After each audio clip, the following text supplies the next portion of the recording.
السلام علیکم ورحمۃ اللہ وبرکاتہ۔ محترم وزیر مذہبی امور پاکستان، میں ڈاکٹر طیب قاضی پوری قوم کے ان لاکھوں افراد کی آواز بن کر آپ سے مخاطب ہوں، آپ سے ریکویسٹ کر رہا ہوں جن کے دل میں صرف اور صرف ایک ہی خواہش مچل رہی ہے کہ اللہ کے گھر کی حاضری اور روزہ رسول صلی اللہ علیہ وسلم پر حاضری کا خواب۔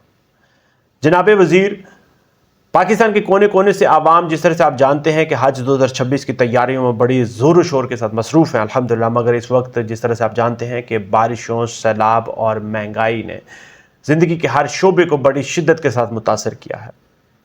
کراچی سے لے کر پشاور تک عام شہری، چھوٹے کاروباری حضرات، سفید پوش طبقہ سب مشکلات کا شکار ہیں اور اس سے متاثر ہوئے ہیں۔ ایسے حالات میں میری آپ سے دل کی گہرائیوں سے ایک گزارش ہے، ایک ریکویسٹ ہے کہ حج 2026 کی دوسری قسط جمع کروانے کی جو تاریخ ہے اس کو براہ کرم دسمبر کے آخری ہفتے یا جنوری کے پہلے ہفتے تک بڑھا دیا جائے، اس کو ایکسٹینڈ کر دیا جائے۔ میں آپ سے یہ گزارش کروں گا کہ یہ توسیع یاد رکھیں کہ محض ایک انتظامی فیصلہ نہیں ہوگی، بلکہ یہ رحم، بصیرت اور امت سے محبت کی علامت ہوگی انشاءاللہ تعالی۔ یہ ان ہزاروں حجاج کے چہروں پر مسکراہٹ بن کر اترے گی جو اس وقت اپنی جمع پونجی کے انتظار میں ہیں۔ جناب وزیر، حکومت جب اپنے عوام کے لیے آسانیاں پیدا کرتی ہے تو دراصل وہ اللہ کی رحمت کو اپنی طرف متوجہ کرتی ہے۔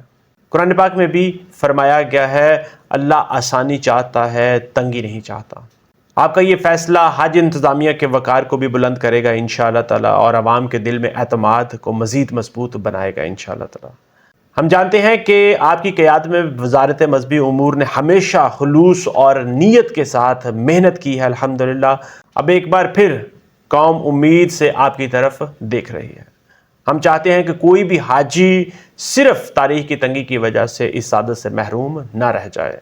اللہ تعالیٰ کی ذات آپ کے فیصلوں کو خیر و برکت کا ذریعہ بنائے انشاءاللہ تعالیٰ، اور اس امت کے ہر حاجی کے لیے حج 2026 کو آسانی، بابرکت اور یادگار بنائے انشاءاللہ تعالیٰ۔ جزاکم اللہ خیر۔